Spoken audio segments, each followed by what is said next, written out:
ঠাকুর শ্রী রামকৃষ্ণ দক্ষিণেশ্বর মন্দির হইতে কলিকাতায় আসিতেছেন। বলরামের বাড়ি হইয়া অধরের বাড়ি যাইবেন, তারপর রামের বাড়ি যাইবেন। অধরের বাড়িতে মনোহর সাঁই কীর্তন হইবে, রামের বাড়িতে কথকথা হইবে।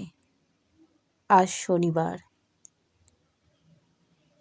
ঠাকুর গাড়ি করিয়া আসিতে আসিতে রাখাল ও মাস্টার প্রভৃতি ভক্তদের বলিতেছেন, দেখ, তার উপর ভালোবাসা এলে পাপটাপ সব পালিয়ে যায়।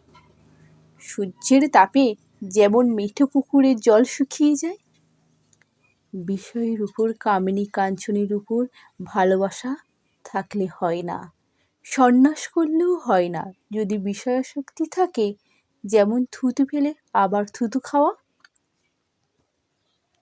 কিয়ৎক্ষণ পরে গাড়িতে ঠাকুর আবার বলিতেছেন, ব্রহ্মজ্ঞানীরা সাকার মানে না।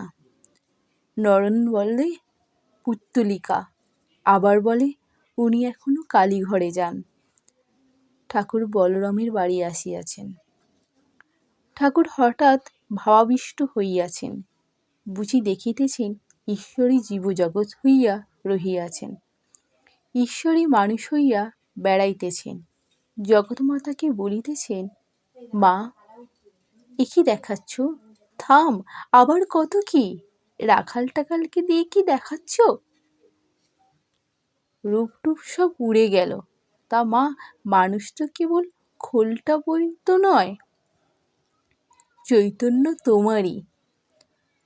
মা, ইদানিং ব্রহ্মজ্ঞানীরা মিষ্টরস পায় নাই।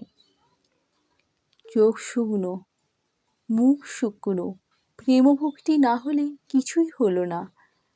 মা, তোমাকে বলেছিলাম একজনকে সঙ্গী করে দাও আমার মতো, তাই বুঝি রাখালকে দিয়েছ?